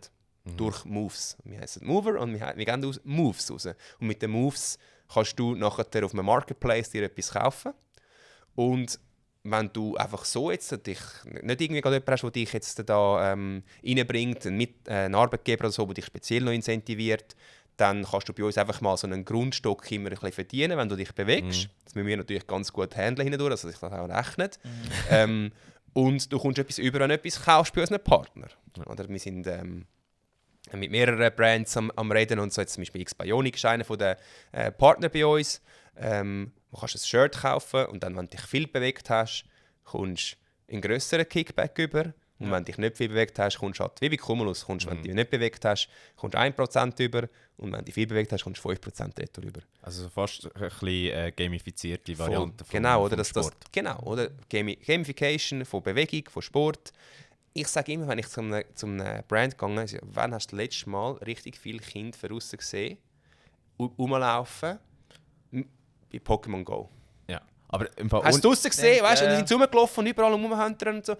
Du musst nicht so die staatlichen Sachen versuchen, immer die Leute weg vom Handy zu bringen. Du bringst das Handy nicht mehr aus der Hand raus. Aber du musst schauen, dass der Sport sich digital, gamified und so anfühlt. Und dann hoffen wir, dass sich mehr Leute bewegen, dass Brands und Firmen den Mehrwert sehen an Bewegung, das Incentivieren, das gibt es ja alles schon, Bike to Work, alles Zeugs. Also, Bike to Work musst du ein Excel-File ausfüllen und so. Also, und da gibt es Potenzial, oder? Und ja, ich bin da sehr früh schon dabei gewesen und so und habe darum auch wirklich so gesehen, wie sich ein Startup kann entwickeln und es kann mitprägen. Und ja, letzten Endes ist mega cool, wenn das funktioniert, dann bewegen sich die Leute mehr. Ja. Also ich finde die Idee mega cool. Ich habe lustigerweise genau die Diskussion über Kind letztes Mal mit meiner Freundin geführt. Wir sind am Fußballplatz vorbeigefahren, wo ich früher als Kind gespielt habe. Ich habe ihr gesagt, hey, ist krass, es ist Samstagnachmittag, gutes Wetter und der Fußballplatz ist leer. Früher haben wir uns auf die Schnur gegeben, damit wir auf das Goal hätten dürfen schiessen. Ja, und jetzt ist es nicht mehr so. Darum finde ich eigentlich das, was ihr macht, mega cool. Und ich merke es zum Beispiel auch selber. Ich habe seit kurzem ein Whoop. Und seitdem schaue ich viel bewusster drauf. Und ich glaube, darum kann das, was ihr macht, ja auch funktionieren. Das ist ja eigentlich vom Prinzip her genau das Gleiche, einfach mit noch einem Cash-Incentive. Ja. Was ist denn das Ziel langfristig vom Mover? Also wo soll es hingehen? Wie jedes Zürcher Startup, so wie Oni, 5 Jahre. Oder, das Unicorn sein und der Exit machen. Können wir das Gebäude, wo wir da drin sind, oder? Dann dürfen ihr bei mir Mieter sein. Nein. Nein. Nein, was ist eure Mission? Hey, look, unsere Mission ist, durch Rewards die Leute zu mehr Bewegung zu bewegen. Also das ist unsere Mission. Und die Vision ist eigentlich so, dass du nachher dass du die Leute durch Bewegung zu einem gesünderen Leben führst. Und wir sind überzeugt, und unser Co-Founder kommt aus der Finanzwelt, der hat das relativ gut durchgerechnet, dass es ein Sound-Business Case ist. Ja. Und mein Lohn als Startup-Mitarbeiter ist relativ heavy auch auf Shares von der Company. Also klar haben wir normale Löhne, die auch unser Leben noch finanzieren, aber natürlich ist es auch cool, wenn es wirklich kann zu einem weltweiten, wenn Moves die weltweite Währung vom Sport werden, wo du dir kannst verdienen durch Sport, wo du aber und auch in deine Aktivität im Sport nachher kannst nutzen. Also es wäre ja das Geilste, wenn du kannst sagen, hey, Zürich Silvesterlauf oder die wollen, dass Leute kommen rennen. Ja, was machst du? Du musst schauen, dass mehr Leute rennen. Oder? So, ja, wenn du die Leute vom Sofa wegbringst, rennen sie mehr. Nachher sagen, hey, du bist 3 Monate rennen, hast dir 100 Moves verdient. Wenn du die 100 Moves nimmst, der Startplatz würde 200 Franken 200 Moves kosten. Wenn du jetzt noch mal so weit verdienst, dann kannst du den ganzen Startplatz schwitzen. Dann finde ich noch mehr anrennen, kaufen noch einen Schuh, oder? So. Und dann ist der Ochsensport auch happy. Ja. Der Ochsensport merkt auch, hey, Mover wäre eigentlich schon etwas Geiles, oder? Ja. So. Und so fasst ein bisschen an, dass das Flywheel ein bisschen laufen. Und letzten Endes, wenn du kannst dich bewegen, etwas bekommst dafür, das kannst du nutzen und so dann aktiver bist. Wenn dann das Geilste. Oder habe ich eigentlich nachher auf der digitalen Ebene haben wir dann das gemacht, was ich vorher im Sport gemacht habe. Ja, das wäre jetzt gar meine Frage gewesen, eben so ein bisschen da dein Netzwerk ausnutzen. Also das ist erstens sicher mega wertvoll für die Firma selber, aber auch für dich. Dir tut es ja sicher auch jetzt gut, dass du noch so ein bisschen kannst durch das eigentlich ein bisschen dabei bleiben und auch mit den Leuten in Kontakt bleiben, die vielleicht mal ehemalige Sponsoren waren von dir persönlich.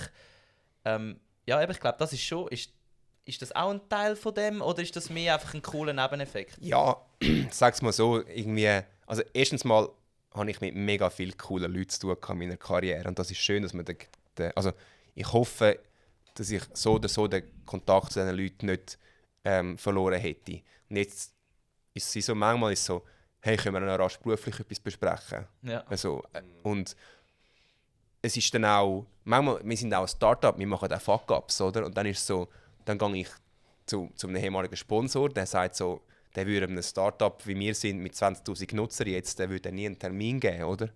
Aber so, ich höre dir mal zu, Jan, oder? So, und das ist natürlich ein Freistoß, kann man so sagen, oder? Wo sicher cool ist. Und dann sagst du natürlich Spitzensportler, hast ein riesiges Ziel, oder? Zeigst dir alle, sagst, jetzt müssen wir liefern, oder? Und dann lieferst du nicht. Oder lieferst du nicht so, wie du deinem Kollegen versprochen hast, oder? Yeah. Das ist dann auch scheiße. Aber ja, das ist dann auch part of the journey, oder? Aber es ist eine unternehmerische Tätigkeit und das ist auch das Coole. Darum wollte ich auch nicht langfristig nur Trainer werden, so, im Sinne von einfach meine einzelne Arbeitskraft einsetzen, sondern ich suche nach Möglichkeiten, wie ich meine Fähigkeiten und mein Wissen kann multiplizieren kann. Also, und jetzt nicht zwingend für finanzielle Gains, sondern wirklich einfach, weil ich das Gefühl habe, dann habe ich einen grösseren Effekt. Wenn man jetzt da einsteigen als Privatperson, wie macht man das? Also, meinst du Investment oder meinst du einfach User User werden? auf der User-Seite, Gut, aber kannst ja, also gerne beides pitchen. Ja, nein, also eben genau die Investorenrunde haben wir jetzt gerade abgeschlossen, von dem wir haben wieder ein bisschen Schnuff. Und das andere ist, wir werden Mitte Mai, Ende Mai, Mover 2.0 launchen. Also die noch wirklich komplett überarbeitete App. Und dann kann man einfach Nutzer werden. Dann muss man am Anfang tun wir jetzt, das haben wir jetzt auch gelernt, am Anfang haben wir alles versucht, auch Swoop zu verknüpfen. Swoop tut nur retrospektiv deine Trainings erkennen und darum ist es schwierig für uns. Jetzt haben wir gesagt, Mover 2.0, Garmin und Apple. Ja. Und durch das hast du schon, wenn wir unsere Nutzerbasis anschauen, hast du schon fast 85% abgedeckt. Das ist recht krass. Ja. Ja. Ist wirklich heavy. Also Schweiz vor allem. Polar ist sicher an anderen Orten noch stark, aber... Ich wollte gerade sagen, das ist wahrscheinlich so in der Schweiz möglich, weil Garmin, jeder zweite so eine Apple Uhr Watch hat. Ja. Voll. Und hast deine Apple Watch und deine Garmin verknüpfen und dann kannst du anfangen zu trainieren. Und wenn du es dann cool findest, dann kaufst du das Produkt bei uns auf der Plattform und dann kannst du Moves verdienen. Ja. Und Cool. Dann, Vielleicht motiviert es mich dann auch wieder mal ein bisschen. Hey, ich sollte das wirklich brauchen. ja, du musst natürlich aufpassen. Du hast das Suchtpotenzial dann vom Eben. Gamification und so. Oder? Bei Und mir ist dann einfach rutschst du das wieder Problem, voll in den Spitzensport ab. Genau, dass ich nochmal ein anderes Projekt dann anfange. Aber nein. Nein. Ja, noch so ein bisschen zum wir kommen langsam richtig Schluss, aber es gibt doch noch ein paar interessante Themen. Es ist ja so, dass Ironman sehr zeitintensiv ist, nicht nur das Rennen, sondern auch die ganze Vorbereitung, das Training und so. Das Coaching. Das Coaching. Und ja, jetzt vielleicht, wie hast du gemacht zu deinen besten Zeiten, das Familienleben zu handeln mit der Partnerin oder der damaligen Partnerin, jetzt Frau? Und was würdest du für Tipps geben für Leute, die jetzt auch viel Ironman trainieren? Ich meine, viele Beziehungen gehen wahrscheinlich wegen dem zu Bruch, weil einfach Leute zu ambitioniert werden. Was hast du genau gemacht, um das zu handeln? Also als Coach sage ich immer wieder mal Athleten, sagen, hey, ich coache euch so, lieber, dass er 5 Minuten lang sind, wir sind dafür nicht geschieden. Kein Witz, das sage ich ab und zu wieder mal. Nein, wirklich. Also weißt du, das ist für mich etwas, das einer von meinen Werten, der wichtig ist. Ja, aber Love for the Game, ne? Ja, Love for Love as well, oder? Also, aber Sag's nicht zu laut. ja, es ist einfach beides so. Das ist wirklich du musst langfristig happy sein zum Leisten können. Das ist nur ein glückliches Röstchen rennt wirklich schnell. Ja. Oder so. Und das gehört ein bisschen dazu. Jetzt, was es bedeutet für mich ist, dass du halt einfach sehr klar kommunizierst, wo deine Windows sind, also wo du dein Training machst. Auch, dass du ganz klar kommunizierst, dass es nachher auch wieder Phasen gibt, die ruhiger sind und dir die auch nimmst. Weil Ironman, eben, sag jetzt mal, ich will so eine 12-Wochen-Phase nehmen, wo so in eine nicht langfristig haltbare, nachhaltige Situation mit Beziehungs- und so reinkommst. Wo ich einfach muss sagen, Guys, ich brauche 6 Stunden am Samstag von dir und ich brauche am Sonntag 2,5, 3 Stunden. Oder? Kannst du dir rechnen, ja, am Samstag machst du einfach nichts mit der Familie. Also, für, sagen wir jetzt mal, mit Restdays und alles und so, für 10 Wochen. Oder? Ja. Also 10 Samstage, das mal so muss ich haben. Sag ich mal so. Und dann, aber das sage ich sehr früh, dass auch meine Athleten relativ früh können sagen, hey, gell, Samstag, ja, einfach Samstag, oder ist so, gell, Ironman. Und das einfach, dein Umfeld muss in dein Ziel mit ein Buy-in haben. Oder? Also, das ist bei mir das A und so. Am Schluss habe ich das einzige Druck, den ich noch hatte, war, dass ich dem Opfer von meinem Umfeld entspricht, habe ich das Gefühl gehabt. Also, denen etwas zurückgeben. Und wie kann ich dann etwas zurückgeben? Ein Zielband. Oder? Nach meinem letzten Rennen habe ich jedem ein Stück von meinem Zielband heimgeschickt. Ich habe 60 Briefe verschickt, ein Stück vom Zielband abgeschickt, das ist dies. Also, das war so geil gewesen, oder so. Ich habe etwas zurückgeben. Und das sage ich meinen Athleten wieder, schaut, dass eure Leute euer Ziel teilen. Und sind euch dann bewusst, dass sie es auch machen, oder so. Und dann heisst, machen sie es schon ganz anders. Dann sagen sie, hey, jetzt Break, oder jetzt muss ich rausnehmen. Und dass ich mich auch als Coach nachher vielleicht mal 2-3 Wochen mal nicht melde. Also, oder? Weil auf der WhatsApp ist der Coach schon mal recht weit oben in kontaktierte Personen, oder? So, das soll dann auch wieder ein bisschen runterkommen. Also, oder? Und diese Balance wirklich aktiv zu finden, das incentiviere ich meine Athleten sehr stark dazu. Und einfach das... Also es ist noch zu keiner Trainingsscheidung gekommen unter deinen... Nicht, dass ich wüsste. Aber... Nein. Könntest du auch die Paartherapeut machen? Hey, da würde ich mich definitiv dann draus lassen. Da wäre ich nämlich auch einer von diesen Coaches, so etwas machen und keine Ahnung davon hat. Aber es ist trotzdem gut gekommen, bis jetzt bei dir. Eben, deine Frau Zara, sie ist auch ehemalige Weltklasse-Eiskunstläuferin. In der Schweiz eigentlich auch sehr bekannt. Und ja, eure Partnerschaft, wie hat das euren Familienalltag, dass ihr jetzt beide wirklich so ein bisschen vielleicht das Spitzensport-Gedanken gut habt? Wie beeinflusst das euren Familienalltag? Also, wenn ich jetzt gerade anknüpfen so ein bisschen zum Coaching vorher, meine Coaching-Firma, die heisst Strive Endurance, also mit Y, und es kommt von to strive, von einem Ziel, und to try. Also Strive ist das Wortspiel. Und eine der Sachen, die wir haben, ist, was macht man, wenn etwas schwierig ist? Man probiert es. Und das ist etwas von den Sachen, die wir unseren Kindern weitergeben wollen. Wo uns der Sport gelernt hat. Das machen wir nicht. Wir machen einen Schritt zurück, wir machen einen Fürschi, wenn etwas streng ist. So. Und wir wollen sie stark machen. Wir wollen ihnen Wert mitgeben, wo der Sport uns mitgeben. Wir wollen sie enablen, nicht beschützen. So das Sachen. Im Sport, da kommst du links und rechts einen Grind über. Und da sagt, tut dir niemand nebendran an den Arm, oder? Also, für das unsere Kinder können immer zurückkommen und sie bekommen dann mal Arm über, keine Angst, oder? Aber wir wollen ihnen sie enablen. Das ist sicher ein grosser Teil, der anders ist als andere Eltern. Das sehen wir so ein bisschen. Vor allem in der heutigen Zeit. Ja, wo einfach Helikoptereltern. Ja, und die schlimme, moderne Welt und so. Ja, die hat Challenges. Let's prepare them. Oder? So, wie Training. Dann das andere ist, dass Training in unserem Alltag einen Platz hat. Für uns ist es völlig selbstverständlich.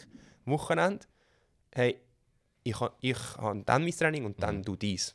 So, oder wir machen zusammen etwas als Familie. Also wir sagen oft, you go, I go weekend. So blöd gesagt, 2 Kinder, oder? Du schaust denen und nachher gehe ich und so. Und dann schon nochmal noch etwas zusammen irgendwie. Aber es ist uns voll... Es ist wie keine Diskussion, dass Sport einen Platz hat in dem Tag. Und gleichzeitig ist es uns auch mega wichtig, dass wir uns über mehr als nur das, oder nicht als Sportler definieren. Also wenn du bei uns zu Hause ins Haus reinkommst, Garage voll mit allem Scheiß. Du kannst dir vorstellen, draussen Sportkiste, jede Bölle, die es irgendwie noch gibt für Kinder, oder? Töckeli, Gym, alles. Ich meine, der Kleine fährt schon an mit der Kettlebell rumrühren und so, oder? Und der Grosse hat irgendwie 3 Velos. Also, aber wirklich einfach alles, oder? Und dann kommst du rauf und dann hat es nichts. Ausser der Sport Award von meiner Frau. Der ist aus meiner Sicht auch ausgezeichnete Person, nicht nur am Sport. Oder? Der verdienst nicht mit Resultat. Ja. Also wenn du bei uns im Haus bist, oben, ist einfach eine Familie, die mehr Avocados als Pasta im Kühlschrank hat, aber sonst wirst du wahrscheinlich nicht merken, dass wir Sportler sind. Ja. Okay. Ja. Glaubst du eigentlich, also es gibt ja oft Situationen von so, sagen wir, gescheiterten Leute, die mal Profi in einem Sport werden wollen, die dann versuchen, den Traum durch ihre Kinder zu leben und dann so überambitioniert werden. Glaubst du, ihr seid dadurch, dass ihr den Spitzensport erlebt habt und wirklich wisst, was es bedeutet, Spitzensportler zu sein, eigentlich auf der anderen Seite vom Spektrum, wo ich so sage, so, hey, weißt du was, mach einfach dein Ding. Wenn es klappt, klappt es. Hey, nicht, voll. Also, wir werden immer wieder gefragt, hey, was werden jetzt mal Eisläufer oder Triathleten? Also, Hauptsache glücklich. Ja. Und dann merkt es so, oh, eigentlich war meine Frage vorher eine Scheißfrage, oder so. Und nachher das andere ist so, hey, wir haben beide so eine gute Zeit am Sport, dass wenn sie Sportler werden, go for it. Und wenn nicht, dann wird es für uns schwierig, blöd gesagt, weil ich einfach merke, dass der Sport mir viel gegeben hat. Aber dann akzeptiere ich es auch. Also, oder ich verlange von mir, dass ich es akzeptiere. Und dann werde ich an mir arbeiten, wenn ich es nicht kann. Also, oder? Aber also definitiv ist es natürlich so, sind unsere Kinder davor geschützt, dass sie irgendwie unsere Träume erfüllen, weil bis zu einem gewissen Grad wir sie selber erfüllen können. Und darum sollen sie ihre eigenen Leben finden. Von dem her, ja. Du wirst ja wahrscheinlich dann trotzdem sehr viel Zeit investieren müssen in Sport von deinen Jungs, wenn sie würden Sport machen? Also eben, ich weiss noch schon, wie viel meine Eltern investiert haben in eine relativ schlechte Fußballkarriere. Ja, aber das machst du ja gerne. Also, Nein, logisch. Nein, auf das wollte ich gar nicht raus. Nein, ja. was ich wollte sagen ist, wenn du jetzt eine Präferenz dürftest äußern, welche Sportart würdest du jetzt die nächsten 10, 15 Jahre noch begleiten? Boah. Ja, also schon etwas für aussen. Also meine Frau hat schon, also weißt du, so Eisläufer werden es nicht, weil sie beide das Talent nicht bekommen haben von ihr. Von dem her, trotzdem Bullet oder irgendwie so in der Eishalle reinstehen. Der eine schwimmt leider sehr gern, also nein, leider, der eine schwimmt sehr gern und dann, ich weiss noch, die Zeiten halt, wo du tageweise einfach in der Halle gestanden bist, ist auch so. Aber Schwimmen ist mega cool, weil sie immer eine gute Gruppe haben. So, hey, weißt du, es ist der Grösse, der liebt Velofahren, der liebt Rennen, der liebt Schwimmen. Wirklich der, also vor allem auch schon Ausdauer. Ja, oder einfach die Sachen für aussen und Ja. eben mehr so monotones Zeugs. Und der Kleine ist immer den Hockeystock in der Hand und Böllen und so. Und weißt du, das Krasse ist, was ich gerne würde, ich habe Freude, wenn er lacht. Mhm. Heute Morgen bin ich mit dem Velo am Bahnhof runtergefahren und ist mit der Grosse hinterhergesäckelt, wie ein Kinski ist. Oder das Lachen, wenn er rennt, das ist so... Da wollte ich nicht so... Ja, ich hätte gerne, dass er aber ein Hockeyaner werden. Also, nein, ich will, dass er lacht. Oder? Und meine... Also ganz ehrlich, oder? Ich finde Rudern geil. Lichtgewicht gibt es leider Nein, eben, Lichtgewicht Zum Glück nicht. kann Nein, ich meine, wenn du mich anschaust, das wären massive Maschinen, meine Söhne, oder? Nein. Das wären die Lichtgewichtsruderer, die einen VO2 Max von über 60 hätten. Ja, wenn es der von meiner Frau gelernt hat, nicht. Aber nein, ich finde, also weißt du, ich habe gute Freunde, also Janine oder der Mario sind Freunde von mir. Ich finde Ruderer, auch sonst in der juristischen Karriere immer wieder mal einen getroffen. Stefan Netzle ist ganz ein berühmter Sportjurist von der Schweiz, an der Olympiade als Ruderer. Ich habe mega Respekt vor Rudern, von dem das wäre cool. Wir wohnen auch am See, aber das ist mehr Kajakrudern, das ist dort nicht. Aber ja, das fände ich zum Beispiel etwas Cooles, aber da sind sie wahrscheinlich zu wenig gross, um richtig gut zu werden. Dann haben wir einen Schwingclub. Das kannst du ja noch nicht sagen. Ja, aber einen Schwingclub hätten wir bei uns im Dorf, aber da sind es wahrscheinlich ein bisschen zu wenig massig, wenn man so meine Frau und mich anschaut, aber never know. Nein, Ja, hey, einfach glücklich. Geil. Ja. Ja, das klingt doch Einfach gut. lachen beim Gute Sport. Antwort. Safe. Ja, zum noch richtig Abschluss zu kommen vom Podcast. Eine Frage, die mich wirklich persönlich auch noch wundernimmt. Für viele Leute ist ja der Ironman wirklich eine unvorstellbar schwierige Challenge, wo sie vielleicht nicht einmal daran denken, dass sie es machen können. Also zum Beispiel eben, für mich ist einfach das Krasse, dass du nach einem 180 Kilometer Velofahren noch einen Marathon säckelst. Und ich glaube, der Gedankengang ist für viele Menschen extrem krass. Und jetzt für dich persönlich, gibt es auch so einen Challenge oder etwas, wo du so anschaust, wo du denkst, hey fuck, das ist eigentlich mein Ironman jetzt aus der Position von dieser anderen Person? 100% Kunst, Musik, Zeichnen. Es ist für mich so, holy shit, wie kann das der Mensch nur? Ja. Es ist so, was habe ich letztens gelesen? Irgendwie so eine Violinistin. YouTube ist einfach plötzlich so, ich höre manchmal noch klassische Musik, so, ganz strange, aber die Violinistin hat gespielt und dann ist einfach so, holy shit. Also, wie kann jemand das? Ja. Wie kann ein Mensch das machen? Zeichnen. Was habe ich irgendwann? Bin ich an einer Gala gewesen, ich hatte einen Künstler, der Alfredo Heberli, es ist ein Künstler, der so... Kenne ich sogar. Ja, der macht so... Von Zolliken, glaube ich. Der macht auch für die IKEA, hat der Möbel und so designt. Ja. So. Also das ist einer der Künstler, Designer, der am meisten repliziert ist auf der Welt. Hey, dann hat der dort irgendwie ein Bild versteigert, das er live gemalt hat. Hat er einen Minzli in die Hand genommen, macht und dann ist so... Hä? Die Licht, es ist so für mich so... Holy shit, wirklich so. Oder Stefan Lambiel, ich könnte jetzt auch meine Frau sagen, aber Stefan Lambiel am Art and Ice. 10'000 Leute im Hallenstadion. Ich bin immer mit meiner Großmutter schauen. Meine Großmutter hat kaum mehr aufs Eisfeld führen gesehen. Aber wenn der Stefan gelaufen ist, hat sie es gemerkt. Jeder war ruhig gewesen. Und dort einfach alle sind gestanden und sind durchgedreht. Wie ein Mensch das so kann, das ist so Human Excellence. So, und das ist auch schön, dass ich durch meine Erfolge im Sport dort und da so eine Person kennenlernen und das auch witnessen, so in real time. So. Ja, also kurze Antwort, wirklich das Künstlerische. Cool. Ja. Wow, wirklich so next level. So Was noch nicht ist, kann ja noch werden. Nein, das kann es nicht. Frag meine Zeichnungslehrerin von der Kante. Die hat immer so, ja, gib gerade einen aufgerundeten Vierer, Jan. Das sind ja meistens dann die besten Geschichten. Da, Ja. Die so fertig gemacht worden sind von ihren Lehrern. Ja. Ja. Nein, bei mir ist, also ganz ehrlich, völlig zu Recht. Also ich entschuldige mich schon für alles, was ich damals produziert habe. Es ist wirklich ganz knapp. Hättest du das Zeug noch irgendwo? Nein, und zum Glück Hast du nicht. entsorgt? Nein, es ist immer recht schnell wieder. Hey, ihr kennt ja sicher auch die Bastelbögen, die es einmal in der Primarschule. Ja, sicher. Das weiss ich noch. Mein Primarlehrer hat gesagt, gut, hast du angeschrieben, als ich das Schloss Chillon gebaut habe. Dann, weil, weißt, so, weil man es nicht mehr kennen kann, weil alles auseinandergefallen ist. Von dem her, ja. Also, Herr Thun, ich kann mich noch erinnern. Ja. Ich weiss nicht, ob er den Podcast hört. Ja, wahrscheinlich aber, nicht, aber schicken drin. Ja. Dann würde ich sagen, kommen wir so zu unseren Abschlussfragen, die wir so immer ein bisschen stellen und auch spannend ist, um ein bisschen zu vergleichen, weil ja, du bist jetzt ein weiteres Mitglied von der Vollinen Family und was uns extrem stolz macht, cool, ja. weil du bist einfach ein geiler Sieg, das hat man jetzt gemerkt. Ja, meine Frage wäre so ein bisschen, wie tust du die nächsten 5 Jahre oder ich muss es so formulieren, die Fähigkeiten, die du aus dem Sport jetzt kannst mitnehmen kannst, wie brauchst du die, um dich dort herzubringen, wo du in 5 bis 10 Jahren sein willst?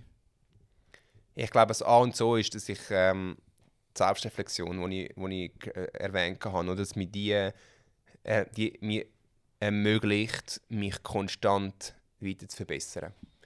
Ich glaube, ich habe Leute getroffen in den letzten 1,5 Jahren im Alltag, wo viel mehr Erfahrung hatten als ich, die das haben müssen zeigen und die alles gewusst haben. Und ich habe immer so gedacht, hey, wow, weiss der wirklich alles? So krass. Mhm. Weißt du, so, und nachher manchmal merke ich so, ja, die Selbstreflexion, wirklich, das ist das. Und das andere ist, in emotionalen Situationen, mit der Wade weh, mit dem Teufel, so, rational können reagieren. Und dann das eben manchmal nicht so extrem machen, wie ich es im Sport gemacht habe. Also das ist sicher eine der Lektionen, so, dass, weil für gewisse Leute wirst du dann fast schon leicht freaky, wenn du so, ja, aber berührt dich das nicht? Also, doch, aber was bringt es mir an jetzt zu heulen? Oder? Also weißt du, so ein bisschen das. Also, Selbstreflexion, rational bleiben in emotionalen Situationen und das trotzdem empathisch. Ja. Also, Okay. das sind die 2 Sachen, die ich eigentlich muss sagen, das wird mich langfristig begleiten. Und dann das Grundgerüst von Ausbildung, von Erfahrung und dann vom Netzwerk, das zusammenbringen. Ich glaube, das ist auch noch eine der Sachen, dass ich ganz viele gute Leute kennengelernt habe, die immer ein Fallback sind für mich, für irgendwie Fragen. Um auch eben wieder mich reflektieren, mich weiterentwickeln. Ja. Also, dass Leute, die mich geschätzt haben als Sportler und als Mensch, immer da sind auch für mich, um eine Frage zu stellen. Das ist wunderschön zusammengefasst. Cool. Danke, Jan. Letzte Frage müssen wir schon noch stellen. Die letzte Frage. Ist die richtig burning? Die obligate Frage. Gut, Nein, okay. wir heißen ja nicht umsonst voll rein. Okay. Was uns immer Wunder nimmt, wenn wir das Interview abschließen, ist, wann wirst du das nächste Mal voll reingehen? Am Wochenende ist richtig schön Wetter. Da könnt ihr wieder mal richtig voll reintrampen. Ich habe jetzt gedacht, wo du angefangen hast, am Wochenende, heisst es irgendwie, nachher gar nicht irgendwo Richtig Club oder tief, so. Mensch, oder was? So, nein, hey, look. Nein, also am Wochenende wird es richtig cool Wetter und ja. Hey, manchmal musst du ja nicht immer, also weißt du, so voll rein, ich bin so viel voll reingegangen in meiner Karriere, dass vielleicht voll rein, vielleicht auch jetzt als Vater manchmal so ein bisschen in einem sehr kleinen Window so passiert, wenn du 2,5 Stunden gehst, biken. Ja. Aber tatsächlich, ich fahre immer noch voll VO2 Max Intervall oder laufe sie einmal pro Woche. Von dem her, ich gehe immer noch regelmäßig einmal pro Woche voll rein. Sehr gut. Geil. Ja. Sehr geil. Ja. In Also dem Sinn wären wir eigentlich am Ende. Jetzt musst du sagen, haben wir noch irgendetwas vergessen, Ich wo du habe noch viel zu lange loswerden gelabert, oder wahrscheinlich, aber... Gar nicht, es ist- so lange gibt es gar nicht. Ich okay. glaube, wir Nicht hätten so noch locker können, zweite Stunde Ich voll stelle dann machen. off-record noch 2-3 Fragen, die mich wundern. Aber es geht primär um Watts, also für die nicht so spannend. ja. Ja, dann darfst du vielleicht noch sagen, was du, wo wir dir noch kann, eben, du hast schon gesagt, mit Mover, wo man euch kann, unterstützen kann und sonst auch, wo man dich kann finden kann, wenn man dir ein bisschen folgen will. Hey, mega gerne. Also, eben, mein persönlicher Account immer offen und ich habe in meiner Karriere immer eigentlich versucht, jedem zu antworten, der irgendeine Frage hat oder mich kritisieren und, Ausser den 20 Minuten durch. Genau, den hast du blockiert. Nein, den habe ich nicht blockiert. Dann habe ich einfach gesagt, dass ich nochmal gewonnen habe und dann ist gut. Dann, ja, eben bei mir, wenn wir mal etwas wollen, ich habe einen Know-how-Blog bei mir auf der Strive Endurance-Seite, strive-endurance.ch und ja, sonst sehen wir uns irgendwo in der Limmat unterwegs. Ich versuche immer den Velofahrer zu sein, der auch winkt. Von dem her... Das habe ich von Martin Elmiger gelernt. Eben, ich sagen. Also in Zürich bin ich heute Mittag wieder rennen, der winkt. Also Läufer, man sagt sich Hoi, oder? Im Aargau, wo ich wohne, jeder Hoi oder bist fast noch angehalten, um zu fragen, wie es dir geht. Aber hey, da, kennen. Ja. Ich bin immer der Einzige, also warte, ich bin in Zürich, ich kann wieder nicht Hoi sagen. Nein, außer du bist im Run Club. Ja, stimmt. Ja gut, dann musst du nachher noch influenzen, da bin ich... Gut, die sind halt Das ist an mir vorbei mit Run Club, aber es ist auch hure cool. Also weißt du, dass die Leute... Vorher sind so, ich gehe am Freitag saufen und am Samstag mag ich nicht auf und jetzt ist es so am Freitag, hey, ich muss heim, weil ich am nächsten Morgen Run Club habe. Finde ich eigentlich noch geil. Von dem her finde ich coole Menschheit Sache. ist es sicher sehr gut. Ja, Die können ja auch Mover brauchen. ja, genau. Also das wäre dann das Nächste, oder? Mover sind wir jetzt dann, sagen wir es mal, Ende Mai sind die Bugs draussen von Mover 2.0. Von dem her dann abladen und join the movement. Sehr Ja. gut. Ja, und in dem Sinn... Merci euch zwei. Cool. Danke dir, Jan. Danke, ja. Es war wirklich wunderbar gewesen. Wir haben schon lange nicht mehr mit einem Gast so länger überziehen, aber es ist mega cool. Wenn du bis dahin dabei gewesen bist, dann danken wir dir ganz herzlich. Du kannst unseren Podcast abonnieren, das auf Apple Podcasts und auf Spotify 5 Sterne geben, was uns immer sehr freut. Und wir geben uns natürlich Mühe, jede Woche das Beste aus der Welt vom Sport für euch zusammenzubringen. Genau, und wenn ihr schon dran seid, dann folgt nicht nur am Jan auf Instagram, folgt auch uns. Uns findest du unter Volline-Podcast. Und wenn dir der Podcast gefallen hat, dann teilen doch mit euren Liebsten. Und in dem Sinn, bleibt gesund, macht viel Sport und wir hören uns nächste Woche. Ciao zusammen. Ciao zusammen.